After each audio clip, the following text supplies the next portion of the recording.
Oui, alors évidemment qu'il y a une normalisation de ce discours, mais je pense aussi que malheureusement, ce discours répond à une demande sur le marché, en tout cas sur le marché de l'électorat.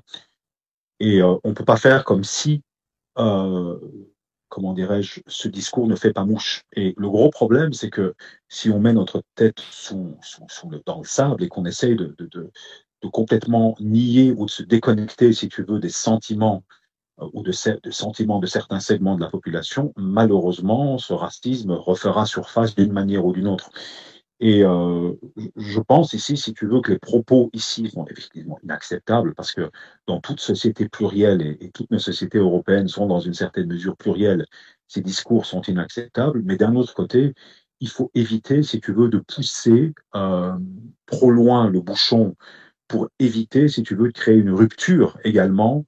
avec le sentiment populaire. Alors, c'est pas du populisme, parce que bon, je sais que le populisme a une connotation négative auprès des gens, mais tu peux pas non plus faire de la politique en étant dans une posture de mépris total vis-à-vis des sentiments populaires. Et donc, je pense qu'on rebondit ici sur une autre problématique qui est quelque chose dont on a déjà parlé, c'est-à-dire que lorsque tu forces un peu trop, ou même vraiment beaucoup, certaines luttes, en réalité, tu peux les desservir. C'est-à-dire qu'il y a une espèce de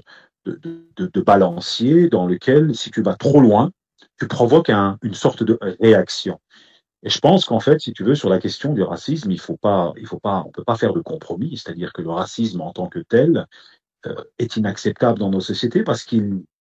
empêche, si tu veux, une partie de la population de pouvoir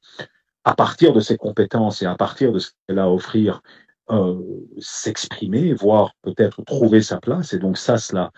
dommage même, si tu veux, le lien qui existe dans toute société et qui est nécessaire dans toute société. Mais d'un autre côté, les partis politiques de gauche ne devraient pas, selon moi, récupérer, si tu veux, ces luttes pour essayer de pousser une idéologie à son point paroxystique et qui pourrait, si tu veux, nous retourner au visage par une forme de réaction. Voilà. Ah oui, l'attitude des partis de gauche devrait, si tu veux, dans un premier temps, partir du principe qu'on ne peut pas accueillir tous les migrants. C'est pas possible. C'est tout simplement techniquement impossible et ce n'est même pas souhaitable, si tu veux, pour la cohésion de nos sociétés. Donc, c'est-à-dire qu'on doit, si tu veux, partir du principe qu'il y a un territoire et que ce territoire doit, dans une certaine mesure, avoir des règles d'accueil et ce territoire doit avoir également la capacité d'expulser, parce que tout simplement, il doit y avoir des droits et des devoirs dans un territoire, quel qu'il soit. Donc à partir du moment où tu ne regardes cette problématique qu'à travers la lucarne du droit et du droit des autres, sans partir du principe que les gens qui vivent déjà dans un territoire ont eux également des droits, ben, inévitablement tu crées une rupture avec ta base électorale et tu fais le lit, si tu veux, quelque part de l'extrême droite également. Donc le discours de gauche doit, si tu veux, quelque part s'harmoniser dans une certaine mesure avec la réalité et avec, dans une certaine mesure, les sentiments populaires, sans tomber évidemment dans les discours extrêmes qui sont également tout aussi nuisibles que cette gauche-là qui est dans des postures idéologiques qui font énormément mal à certaines causes qu'elles prétendent défendre, et qu'on doit trouver ici un juste milieu dans cette lutte politique. En tout cas, c'est ma position plus centriste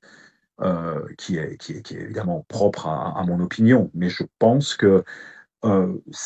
certaines luttes idéologiques font plus de mal que de bien aux causes qu'elles prétendent défendre. C'est-à-dire qu'à un certain moment, si tu veux, l'antiracisme comme forme de militantisme est nécessaire dans une certaine mesure, mais si tu la pousses à un point paroxystique, paradoxalement, elle provoque du racisme. Donc, si tu veux, il y a ici un espèce de, comment dirais-je, de jeu de balancier à trouver. C'est-à-dire que ces luttes ne doivent pas devenir des luttes existentielles. Elles doivent toujours s'inscrire dans une perspective d'intérêt général. Et lorsque tu perds de vue cet intérêt général et que ta lutte à toi, ton militantisme à toi, devient une fin en soi, en général, tu vas complètement desservir la cause que tu prétends défendre parce qu'elle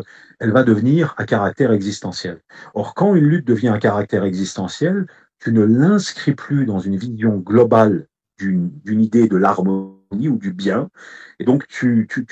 l'ériges comme étant une fin en soi. Et c'est là où je pense que de nombreuses formes de militantisme sont tombées, et c'est pour ça que nos sociétés sont de plus en plus polarisées, et que le débat, tout simplement, devient impossible, parce que un débat n'est possible qu'à partir du moment où nos luttes sont confrontées éventuellement à des opinions divergentes, mais si la lutte est existentielle, elle ne peut pas avoir d'opinions divergentes, parce que tu vas la percevoir comme étant une menace existentielle. Or, quand tu es face à une menace existentielle, il n'y a pas de nuance. Et je pense qu'une des raisons pour laquelle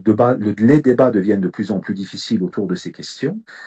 c'est que ce militantisme et cette idéologisation des débats a atteint un point où elles ont été transformées en des formes de nouvelles religions.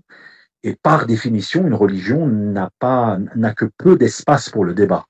parce qu'elle devient en fait un sens existentiel pour la personne qui la défend, elle devient l'identité de la personne qui la défend, et l'identité ne s'accommode que très peu avec la nuance.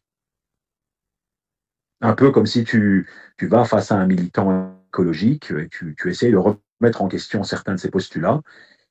les réactions vont être d'une virulence extrême, parce que on n'est pas, si tu veux, face à une simple lutte politique qu'on inscrit dans quelque chose de global, tu vois. Et c'est cette espèce de vision holistique, cette espèce de vision globale de la société, je dirais, de l'harmonie, qui est complètement absent